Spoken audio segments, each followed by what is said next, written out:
Spoilers. Spoilers. Spoilers.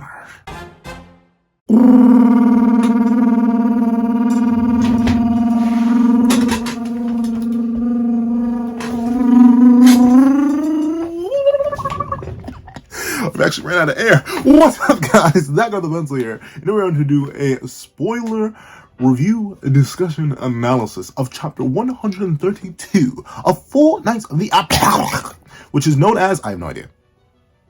I think that they said the name of the next chapter at the end of the previous. I don't remember. And I'm not going to look at it. I don't even want to say the name of the series right. But I ain't going to look at the chapter name. But who knows? Y'all guys seem to like the previous kind of spoiler reaction video for Four Knights, so I'll do it again. I have seen nothing of this chapter. I just literally have the cover page in front of me.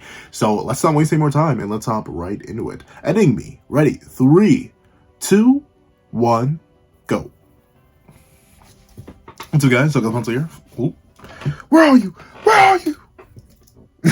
Fun fact, I do in fact have it on me. And keep it on me at all times. And another fun fact, I like the design comparison. And I like how there's like, oh, that's why this looks, okay, so it is the only thing that's consistent across both designs. Actually, now I think the gloves aren't even, because the gloves are new. Those are Diane's gloves.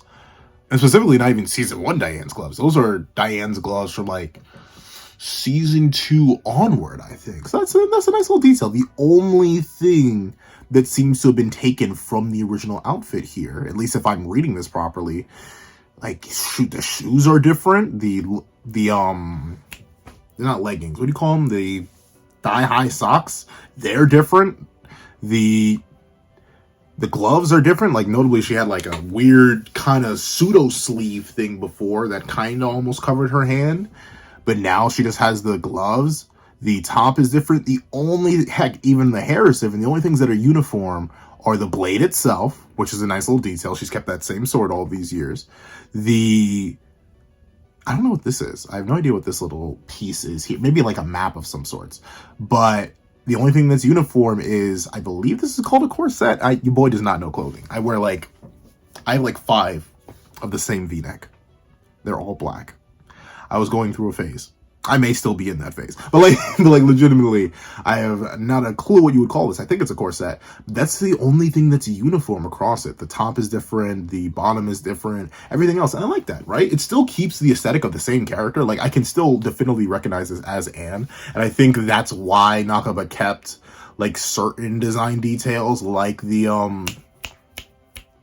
corset the same, the blade the same, the hair mostly different, ironically enough. Once again, the only thing that's kind of remotely the same is the cowlick and the inverse cowlick.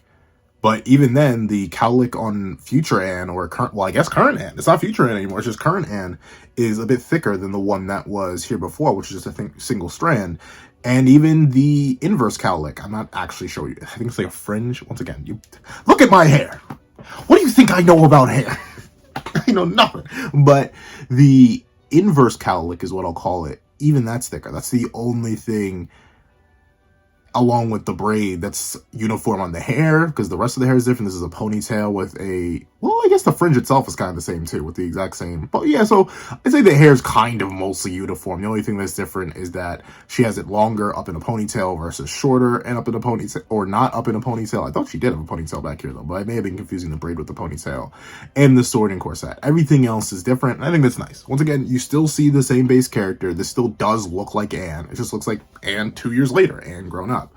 More, once again, a more angular jawline. You can see original Anne. But again, this may be Nakaba like gaslighting me. Like, I forget. There's some comic artist on Instagram. I don't follow them, but they consistently pop up in my feed. I probably should follow them, because how consistently pop up in my feed. But like they mention, I shall now make a fundamental change to these characters and how I drew them. Don't worry. Within a month or so, you'll forget what they originally looked like. And they're right. So whenever their older comics pop up on my feed, I can see the difference in my brain glitches. So maybe this is Nakaba like trying to gaslight me into saying Anna's face always looked rounder, but notably, note the more pointed and angular jawline and general facial structure in comparison to just oval that Anne is. So once again, I like the design. I think this is pretty much verbatim a solid upgrade. Obviously, I was never really a fan of any of the new fits that weren't the Tristan platoon. And even then, I wasn't really a fan of Isolde's fit. I was a fan of Kion, Tristan, and Jade's fits. They had the most fire fit redesigns. And obviously, Lance just stayed the same. So for a fit change, nice work. Nice work, Nakaba. Nice work. It feels like you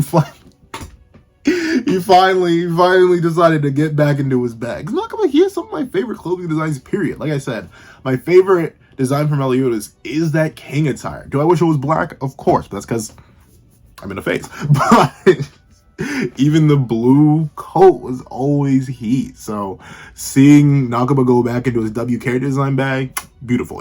This has me excited to see the other characters' redesigns. Because admittedly, after the last batch, your boy was a little bit concerned. I was genuinely a bit concerned on whether or not Nakaba maybe had lost his touch outside of the Tristan platoon. But now, we only have Anne reintroduced after this 2-year time skip of our former main cast. So we still have Nasians, we still have Donnie, we still have Tristan, we still have Gwaine, we still have Lance. We saw a flashback of Lance in the Bond chapter, but that was specifically just a flashback to him. That was a flashback right at the start before the 2-year time skip, so we're going to get a Lance redesign. I hope Nakaba doesn't fumble the bag on that. Lance is one of the most solid fits in the original series, ties into his relatives as a fairy and as a human, and kind of has remnant aspects of his dad's outfit with how red it is. Like, there's good things in Lance's design. Hopefully Nakaba doesn't fumble that, but top that off with Jimmy Neutron Brain Blast. They got Isolde, Kion. That's 7 whole characters we still need to see redesigned. Am I missing? Percy when he gets back, so that's 8. Because then who else? It's gonna be. I think I hit everybody. Who of the main cast I missed? We already saw Big Papa Soul of Hans redesign, bro. It was a Pegasus. I am so happy and so excited that Nagaba's gotten his touch back, and I can't wait to see him do more. But let's actually see. Sorry, I spent so much time on this cover page because if it's anything like last spoiler discussion, I could like tell nothing. Like the text of last chapter was drastically important for me actually understanding what was going on. Because everything was a bit confusing. I could understand the general images, but I know all too much. So let's actually see what this chapter has to offer us. 132, something. Look at my goat. Look at my goat. I'm still not talking about Anne. I'm talking about my goat so much. Bringing tears to my eyes, bro. He's so him. He's literally, I still don't know that. It feels so weird. Like, was he really always just a Pegasus? And I just never knew? Like, wow. So why were you so slow, my boy? I mean, I get it. He's the strongest character in fiction, in real life. He transcends our reality, let's be completely real. But, dog, he looks scrumptious. Though this is kind of, admittedly, he looks so compact here. He looks like it looks like he only got taller. He didn't get any wider. Like, I feel like his horse body is like compressed to this when it should be like a bit wider. But let's see. Yep. I'm sorry. I just can't read any of this, and there are no loose translations with this one. Okay. So is that guy cooked? Is he cooked? Because I remember I was rereading 131, and she said passed out. So like, did she not cook that man? He looks cooked. Him, this thing look absolutely crushed to the ground. Okay, they're talking. Is he trying to protect his? Oh, that's still so sad though. That's his sister, and she hasn't aged. There was someone to bring up a good point. I think it was Igneo. Brought up the fact that this girl's tangible. She's not an illusion, which is weird. This makes that throws an even fatter wrench in it, because I forgot Arthur had explicitly mentioned the issue with illusions and dreams and stuff like that. It's like you can't touch them. You can't like say your homeboy comes back from the afterlife. If you're in Camelot, if he's just an illusion, you can't hit the meanest dap ever like you used to. But no, it appears this girl's tangible based on him actually being able to grab her and her being able to interact with things. So what is she? I have no. Is this another fairy? Like, once again, we know Arthur's not above. He's not above turning. But then again, the fairy didn't speak. And of course, she was in the presence of Arthur, so maybe speaking wasn't allowed. Because she wouldn't sound like Merlin. I don't know. Once again, Camelot and its mysteries, they just seem so in-depth. I love Four Knights world building. Because I love the original series too. I love the idea of the demon realm. The idea of the goddess realm. The idea of purgatory. The idea of the fairy realm. Megadoza in the mortal realm, they were just Britannia and a realm we never get to explore because it's very, very minor and not important. But if I had one critique for the original series world building, and something that I do have with the Demon World arc, that feels like it was way too short. I'm going to make a whole thing talk about the Demon World arc in depth, because I think, I'm not sure if we're going to go back there or something. Maybe we are going to go back there. I really am disappointed with Nakaba on that one. A bit. I mean, it has things I like. It has world building. Because one of the things about Seven Deadly Sins and its world building is that Nakaba built wide. Like, there was a whole bunch of quantity. Once again, within the first series, we were introduced to the mortal realm, the fairy realm, the goddess realm, the celestial realm, the demon world, purgatory, and the capital of the dead. That's 6 whole realms in the entire series that we get introduced to over a 300 chapter series. Like, if you were just to average that out, well, it's about 350. But let's make it 300. Let's make it nice and simple. That's like a realm for every 50 chapters. I guess you could just make it 60 if you want to go like, because the series wasn't nearly 360 chapters long. So like, let's just say that's a realm per every 60 chapters. There are some series that have been going on for just as long, if not longer than My Hero Academia, who have stuck to pretty much one well, not My Hero Academia. That's the series I was thinking of. But there are series like My Hero Academia, which have stuck mainly to one location. Like, I'm trying to think. Like, there've been like inferences and some world building and stuff like that with MHA, but that's a different story for another time. I still like MHA's world building, because once again, it goes for what Four Knights tends to be going for, and it's why I'm kind of disappointed in the Demon arc. Four Knights feels like it's digging into the depth that was established in Seven Deadly Sins. It feels like, once again, and I guess since Nakaba knew it was going to be a prequel, it feels like he laid a whole bunch of the groundwork, the flat line, in Seven Deadly Sins. He got all that info and data out. And now that we know, the thing's so weird, because he's writing it as if you didn't read Seven Deadly Sins, or like it's not mandatory. So this is just a thing that I and other readers of the original series benefit from. But with that being the case, if we gigabrain it, we're diving in deeper to what used to be a very shallow pool. We could assume a whole bunch of things about the Demon World. I assumed a whole bunch of things about the Demon World. And things like my what ifs. Like, my what if Elizabeth portrayed the Goddess Clan, which is going to be starting up back again soon. Well, the next part will come out in January, if you're at all interested in that. But with it being the case, I had to go super in depth trying to just figure out how to world build and stuff like that, because Nakaba does nothing. Like, we get very little of the Demon Realm and the Celestial Realm. I think the Celestial Realm doesn't even get a real proper appearance in the main manga, outside of like short, maybe fraction of a second glimpses. And like some parts of the Celestial Realm just end up in the Mortal Realm for some reason, even though they're like entirely separate spatial dimensions. Well, not like literally like the Celestial Realm's 4D and the Mortal Realm's 3D, like a separate space. So we get so little time there, so little understanding of that culture, same with the Demon World. And thusly, I had to go in and make up a whole bunch of stuff. You could even see that in the earlier parts of What If Elizabeth Betrayed the Goddess Clan, where I was like giving the commandments their own sectors and where they lived and stuff like that, and how they have influenced their own respective areas. Like, I did that because there's nothing about the Demon World, and there's barely any more that we got. But Four Knights, with towns like Walnock, with towns like even Barnia got a little bit more expansion, though, admittedly. That was one of the more well-established places in the original series. The town where we ran into Hauser. Like, these places have been getting more and more depth. I'm starting to understand the culture of Britannia and its people more, and I appreciate that a whole lot. And thanks to this, it allows for Nakaba to take his time and not just speed through the introduction of Camelot, but build these mysteries. How does this work? What does this girl mean? If she's tangible, but she's not aging, does that just mean Arthur has some weird bias against like people aging, and if they're like resurrected or not, while the people from the regular realm can age? Do you stop aging if you accept Camelot? Is maybe that why the old woman from last chapter was so down and cool with the fact that she was going to stay with him forever, even though if she's from Britannia, she should age in the original timeline? What does all that mean? There's so much mystery about Camelot, and I feel like Nakama knows. There's some times where I feel like an author will kind of introduce mystery and then just not say anything about it.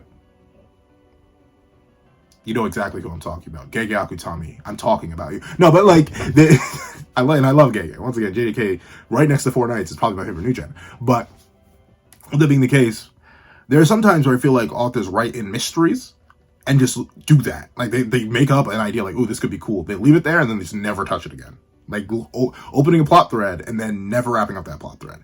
But it feels like at this, I'm not sure. Once again, we ended part 1 relatively soon. I thought if we were going to do multiple parts, I thought we were at least going to make it to the 150s first, because you could argue like part 1 of Sin Deadly Sins ends, but then again, that was like in the 170s. Part 1 of Sin Deadly Sins ends, if you ask me, around Meliodas' death. That's when we get the only time skip in the series, I think. I'm trying to think. Well, obviously, other than the end of series time skip, where we leap 10 years into the future.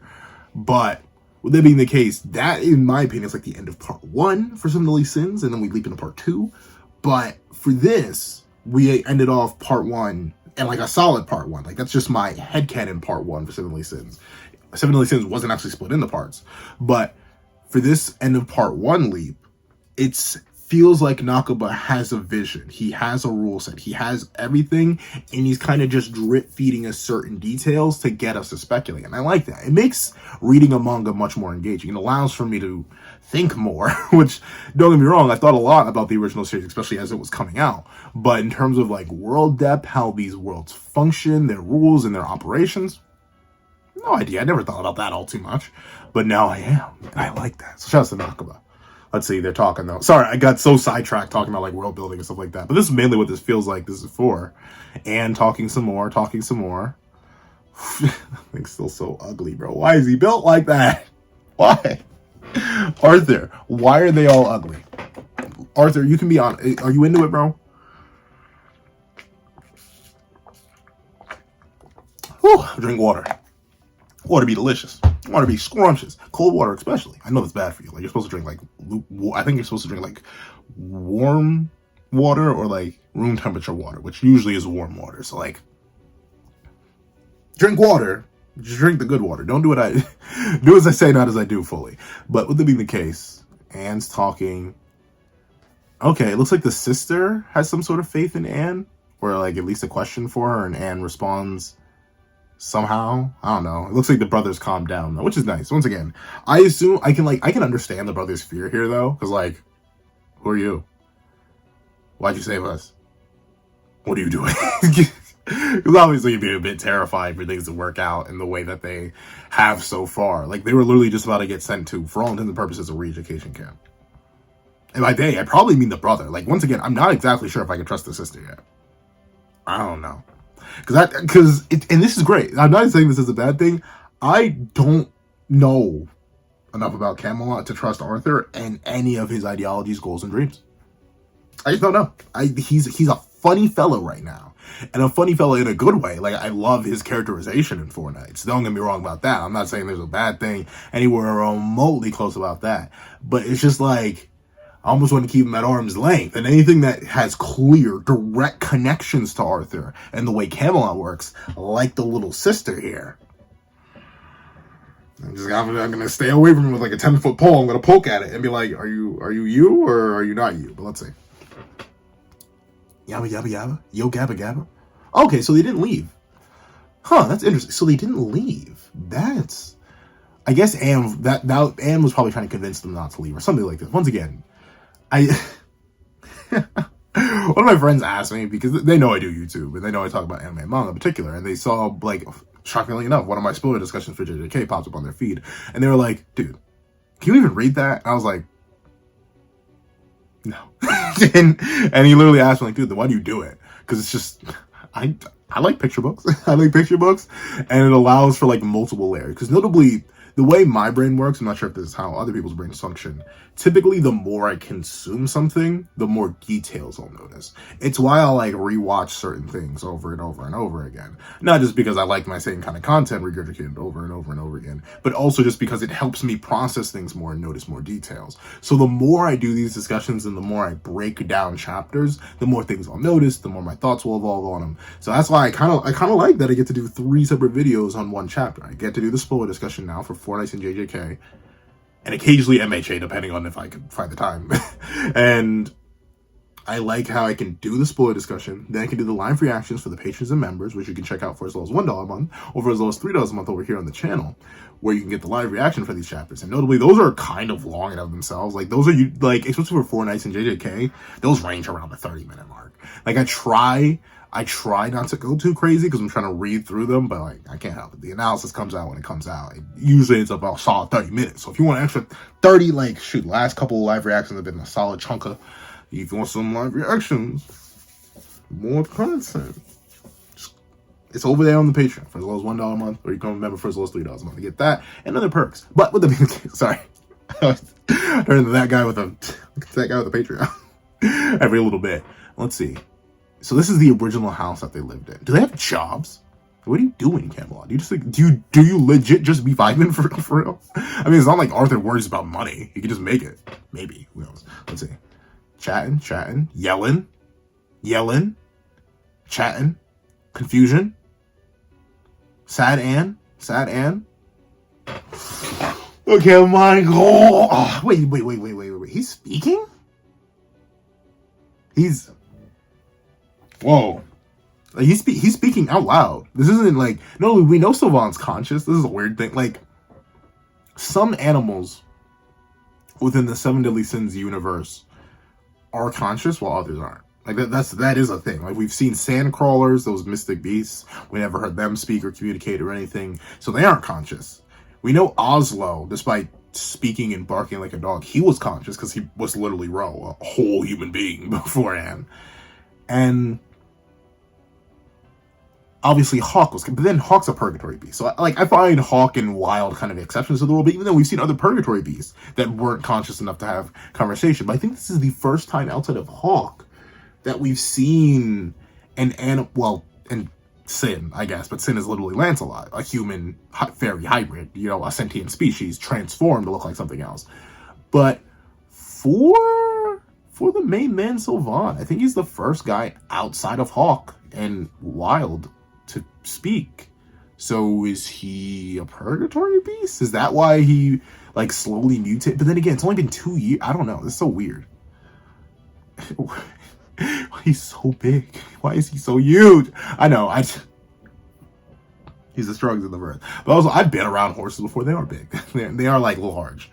Even like small, like a pony. I couldn't ride one because like I'd break its back. But like they're like up to my shoulder on all fours, and they're like really, really tiny. So like I've been by four-wheeled horses. Those are some beasts. I give credit to all horse riders out there. Your boy could not do it to save his own life. But let's see. He's chatting. The girl's happy. I see the heart emojis. Sylvan. Uh-oh. He's sweating? Oh, God! Darn it! Darn knockabosh!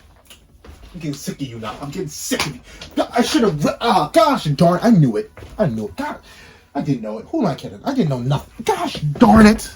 Really? Gosh, knockabosh. Rustling my jimmies. Don't.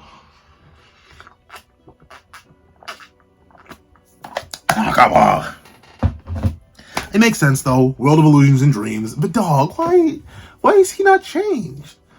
You're gonna give everyone else a glow, but you're just gonna make Sylvan's a joke? Dog. Hopefully, maybe. Man. Oh, that's sad. Nice stuff in my headphones. I gotta put you up there. Dog. Why? Why we gotta do that to my boy? He was looking so jacked and juicy. I actually liked his redesign. It was a little bit weird that he was mystically magic. I guess I should have realized it sounded too good to be true. Like, we didn't even get a hint of him having wings in part 1. Oh, that saddens me, though. That hurts a bit of your boy's soul. I was so ready for that. I was ready for that to be the new canon. Like, Sylvan's a Pegasus, has always been a Pegasus, and I shall not ask any more questions, but...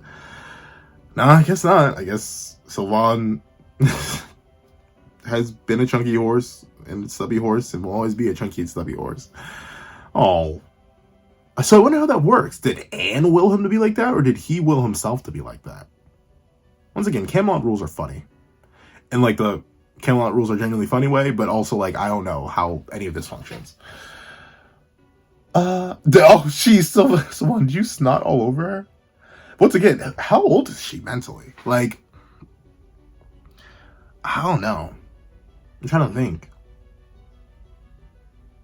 can't think of any like genuine ideas or anything like that, of like how I could tell without the translate. I'll probably tell by like her speech patterns, because she does talk more in this chapter. So maybe I'll be able to hear full adulthood, because she does look what, 4?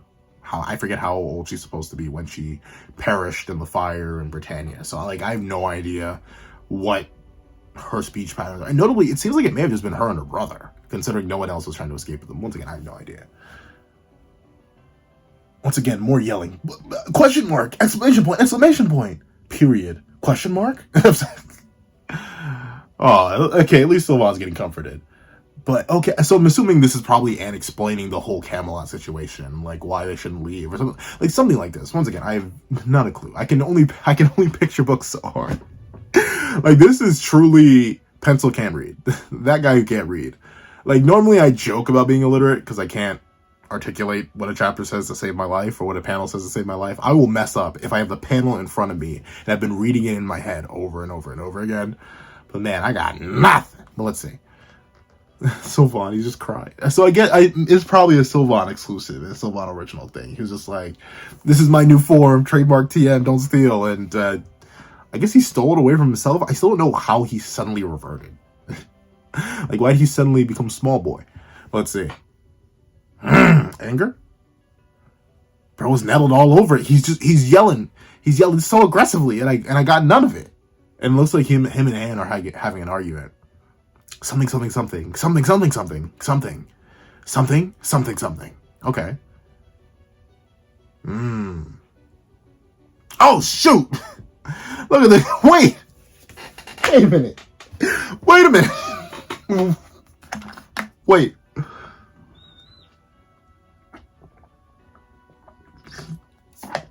Wait a minute. This might take a minute. That thing's alive? That's that thing, right? Hold on. Maybe I'm tweaking and geeking right now. But that's the thing from the start of the chapter. Or no, the thing I got. Yeah, that is. Why is it so much bigger? Hey, pause. You know, the thing is, though, sometimes y'all be catching me out on things that I do. Like, okay, half the time I do sus stuff because I think it's funny. I'm not gonna lie. But, like, sometimes I do things that are sus and I don't even notice it and it, like, rolls over. But then y'all will point it out to me and I'll go back. My favorite thing is, right, I either bulk record or my videos are really, really long. So I don't remember the sequence of jokes I make. I remember general things. So whenever y'all, like, link timestamps in the comments, I'll like, read the comment, immediately click on the video and be like, what did I do? Because there's sometimes I'm like, darn, really? On the internet, dog, forever. Wow, I really did that. But let's see. Jeez, that thing it's so... There's nothing I can say without making it sound sus, especially the way it looks. So I'm just going to give in full circle. That thing is girthy and gargantuan. It was not this big before. I mean, I guess it isn't too massive, but no, like, it's crushing the house. And in one of its stubby little arms, it picked up the whole girl. Like, notably, like, I couldn't even hold, like, a baby. And like, I can palm a basketball pretty confidently. I can, if I go at a basketball and I activate Giga Grip on it, like, I can pick up a basketball pretty effectively. But, like, I've held, like, newborns before. I can, like, hold them with my full arm. But I can't, like, pick up a newborn with just my Giga Grip. And, like, despite being 3 foot tall, like, my hand is quite... Do I have a ruler? Like, just so you all are thinking, oh, okay, Mr. Palmer basketball. I just mysteriously don't happen to have a ruler, so I guess I'm just gonna have to take my word. I'm literally not. I know I have a ruler. I have a ruler, or I have some that can show off. But, like, this is 4 inches for reference. This is 4 inches. This is my hand. Like, the 4 inches goes from here to here. So, like, you can just run the calcs on how large my hand is. And the reason I bring this up is, like, I couldn't palm a newborn. This thing that, like, may have been horse-sized at most when the guy whose voice I kept changing was riding it is now, like, able to scoop up a whole 5-year-old in his palm. I swear it got bigger. And it's speaking, too. I just know that. It's speaking. What is this thing? Is this the Holy Knight fused with the thing? I have no idea. Let's see. He's yelling for his sister. Okay, and come in there. Ooh, new named attack. Thousand slashes. Ooh, pokes. Okay, and with the Pokeball. You know, all the different blades I own, and I don't own a rapier. Katanas, Gladius, Rita, 3 Keyblades, Master Sword, the Dark Master Sword, and like I'm not even sure what some of these swords. I'm not sure they all. Well, I guess legally they all do count as katanas to some degree. That's not a katana though. Like I had no idea. I do not have a rapier. I may need to fix that just so I can do hand stuff. But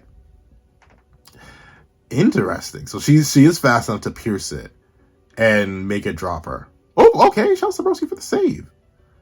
The goat Sylvan. Oh no, but he's small. Like, oh no, the girl ruined it.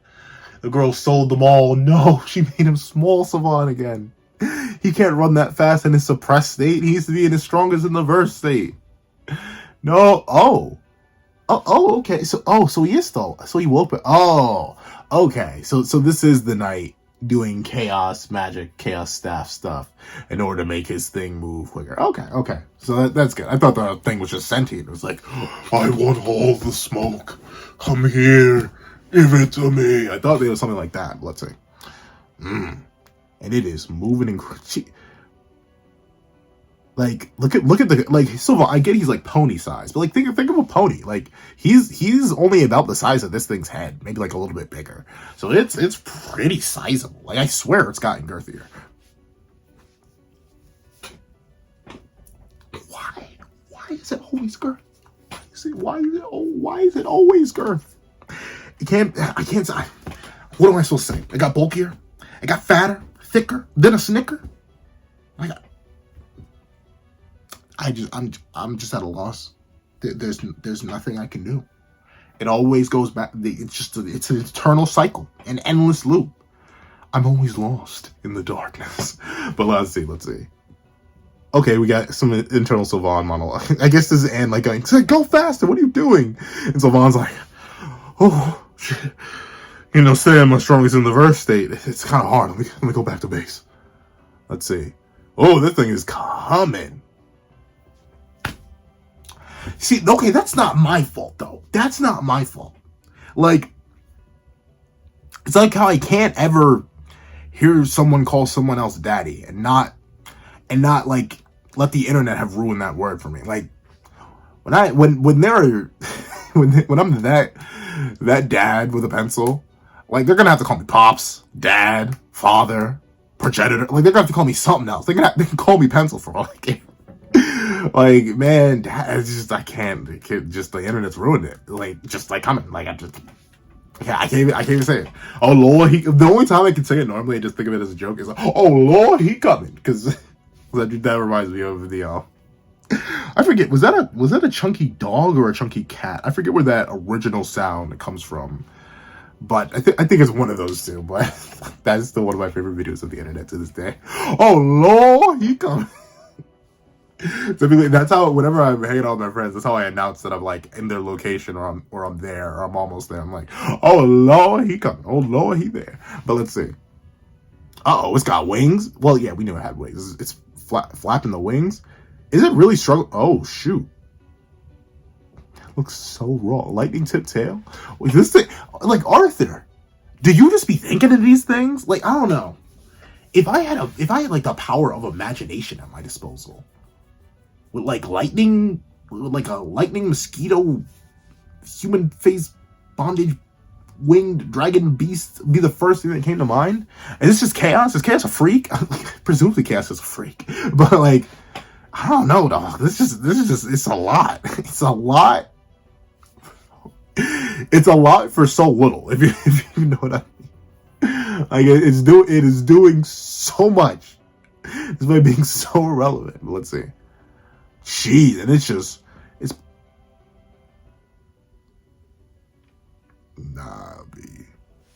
Nah, B, that ain't who I think it is. That ain't who I think it is it? Nah, B.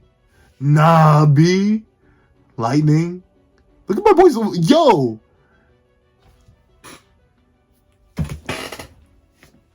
Okay. I got genuine questions for everyone who thinks the 7 Deadly Sins verse isn't even relativistic. I am fine with you not agreeing that it's not massively fast and like fine. You know, I'd be pulling out some rad arguments like bringing up Oslo. Like obviously fine, whatever. But y'all think the verse caps at lightning speed when you have my boy Sylvan dodging lightning? Why is he so him? I get he's the strongest character in fiction and in all realities, but he's actually just dodging lightning bolts like that. Like, look, this bolt is literally where he was, and he still dodges it. Someone count it. Someone genuinely count. I know it's not cloud to ground lightning, so there's probably some like weird thing you could do with this one where it's like, oh well, legally this wouldn't count. But just in context, this Chunkadunka little horse, after losing his prime speed blitz form, is able to dodge lightning.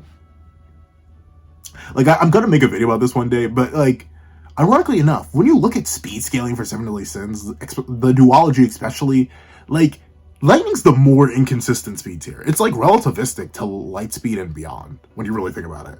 Because like the only lightning user is like Vivian and Merlin occasionally, and Gilthunder was like a beginning of series character who like gets perception blitz numerous times over by countless different characters. It's just weird. Gilthunder gets some weird speed feats later, like him being able to intercept Omnis Nebula when Ludishel to defend Ludishel. That was weird. That wasn't really weird, but like.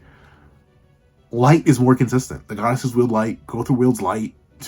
People dodge light all the time. At least for the goddess light. Like, I can get Gotha's light. You may be able to argue, well, that may be light based, but it's not photonic. But like, Mon Spee, who should be pretty knowledgeable in the goddess clan, literally says the light is made of light particles.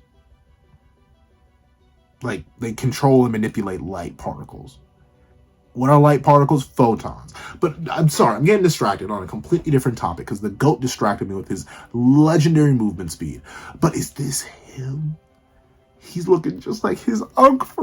For real. That's my boy. Please tell me that's my boy. And shocked? Nah, B. What? Darn, he just knocked it.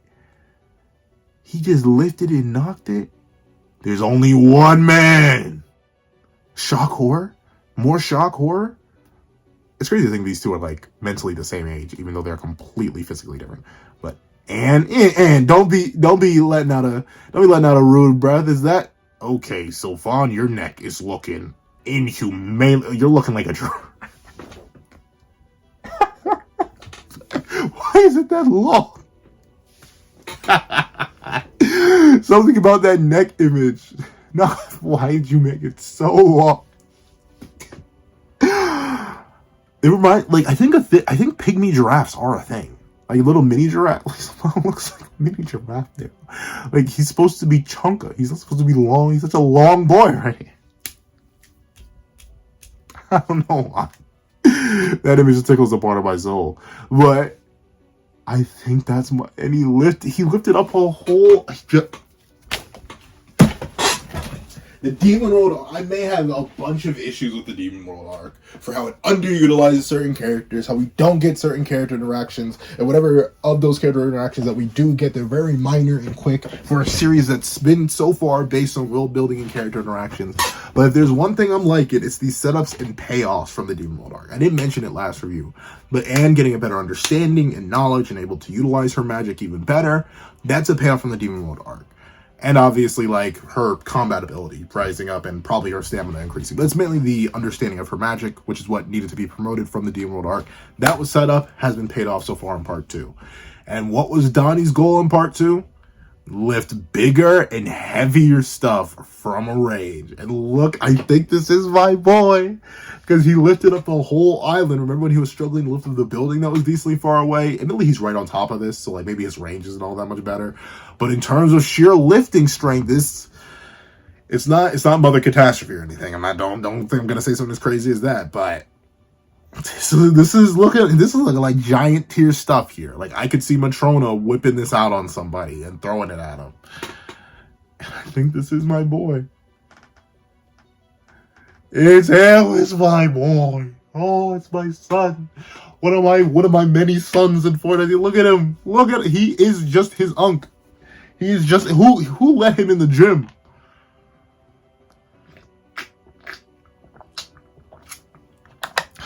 Bro's been eating that Britannia whey protein, bro. Look at the gains. Look at the gains on bro.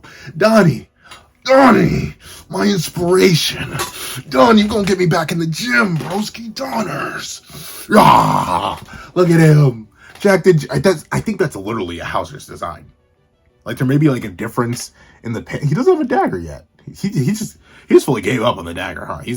Lance was supposed to get him another one, he just never did.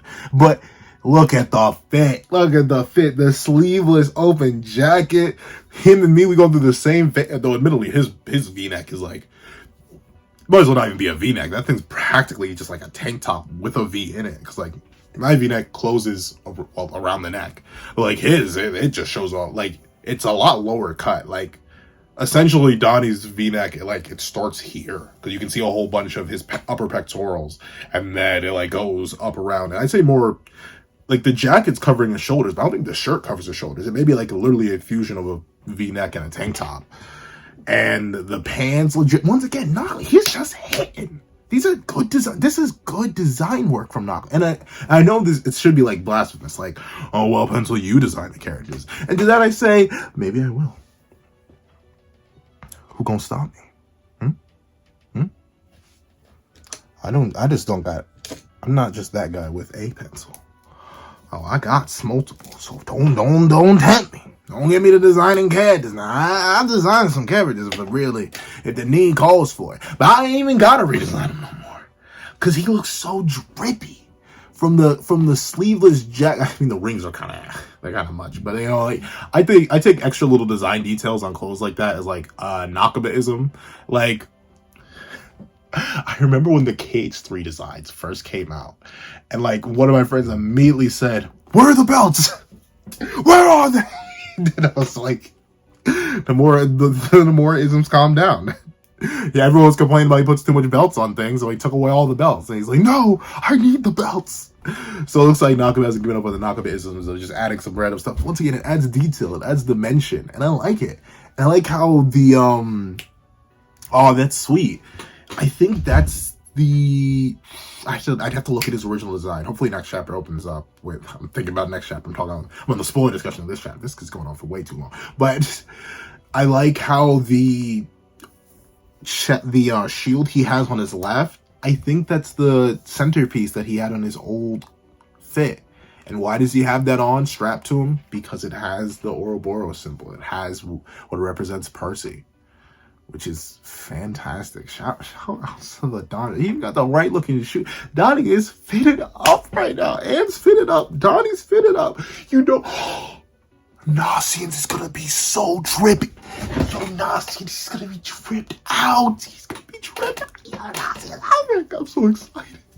If not, yo, if a bum, I'm being so mean to Donnie, but trust me, I do it out of love. If a bum like Donnie, the Donners, is looking this drippy, you know my drip lord, the drippiest, the ocean causing the great flood, making Nazis that look so drippy. Oh, Nakama, please don't fumble. Nakama, I'm begging you, please don't fumble. Nakama, please. Oh, I'm excited. But okay, the Donners is here. He lifted up the island. W-Mans, he's talking. He's sweating a little bit, so it's not an easy exertion, but darn. They just start arguing immediately. So the dynamic hasn't changed too much. It's probably Donnie asking, who are these people? And explaining who these people are. Oh, look at Sylvan and go, and be like, oh, the Donners, he's back. Praise be to the Donners. Well, that's crazy though. I guess that light little bump from hitting that island knocked the Chaos Knight Not Millenduff. Millenduff was the other guy. Knocked him straight out of existence because I don't even see like the remains of him. Once again, this is beautiful. And multiple Camelot. Oh, so these most likely aren't exits to Camelot. They may be like traps. But then again, why was the guy patrolling that? I don't know. That's interesting. Okay. So this once again probably just more talking about like the explaining of Camelot and its. Spaghetti-O. Wait a minute. Wait a minute. Is this the end of the chapter? This is the end of the chapter. Whoa, wait a minute. The Green Knight himself, he shows up at the end. All right.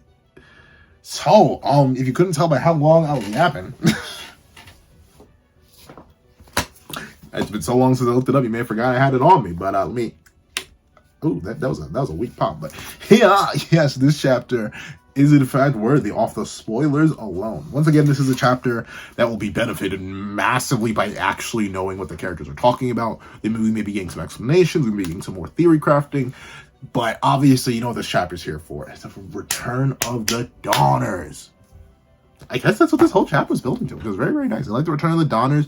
The Green Knight showing up, that's going to be interesting. Notably, we saw one of the Four Perils get bullied in Ironside, and like Pelgard, another one of the Four Perils, be forced to retreat, but that was because of Bond. And don't get me wrong, I know our cast and crew is clearly much stronger and much more skilled than they were before over this 2-year time skip, but they ain't Bond. They probably will never be Bond. So they may have some genuine trouble here. They may need a goat named Nazi to come show up and handle business. No, but we'll see. Because that's quick. That's a lot quicker than I thought. We introduced Anne last chapter, reintroduced her, and we're introducing Donnie. So I thought we were going to get like 2 chapters each. Like Bond got 2 chapters. I thought Anne was going to get 2 chapters. I guess it is mostly an Anne chapter though. But then again, it builds up to the Donnie reveal. So I thought we were going to go like 2 chapter, 2 chapter, 2 chapter. But no, we're immediately hopping into the Green Knight. So we may get 2 chapters of Anne and Donnie versus the Green Knight, or at least a chapter or 2. That's literally what I said. But I mean, in the case, there's so many questions. I'm excited to see the translations, and I'm excited to see what happens next. So overall, amazingly W chapter. Sorry, this spoiler discussion went on for super duper long. I hope you guys enjoyed this. I know it was a whole bunch of yapping about stuff that doesn't directly correlate to the chapter, but once again, the reason I love Fortnite so much, the reason I love doing these spoiler discussions, is it gets the brain juices flowing. It gets me really activating the old Thinkatron. Considering I don't activate it all too much, any activations of the Thinkatron are always very, very useful. So I want to thank you so much for watching. Please remember to leave a like, share, comment, and subscribe, and make sure you hit that little notification bell so you do not miss out on any videos that come to the channel. Also, I do happen to have a Patreon down below where you can support me for as low as $1 a month to get things like exclusive videos, early content, and more. You can also now become a member to the channel for as low as $3 a month to get the same perks and more. Some of those perks happen to include the live reaction to this very chapter when it gets translated. So I want to thank you so much for watching once again. And if you made it all the way to the end of the video, obviously I snuck the password in at the end. Leave the Dawners, literally the Dawners, in the comment section down below. I want to thank you so much for watching once again, and I hope you guys have a wonderful day. This is That Guy with a Pencil, writing off. I'd like to give a thank you to our $3 members, Connor Plays, Redwolf 4765, and Greyhound. I'd like to give another thank you to our $5 patrons, Victor, Sean, Midnight Gemlord, Kevin, and Demix LND. I'd like to give another hefty old thank you to our $7 member, Autumn's Morning Lazo. I'd like to give a thank you that is rumdiddlyumptious to our $10 patrons, Robbie Uchiha, Joaquin, Idemokami, and ChinaDoll09. I'd like to give a rumdiddlyumptious thank you to our $20 member, Alex Ice Rose.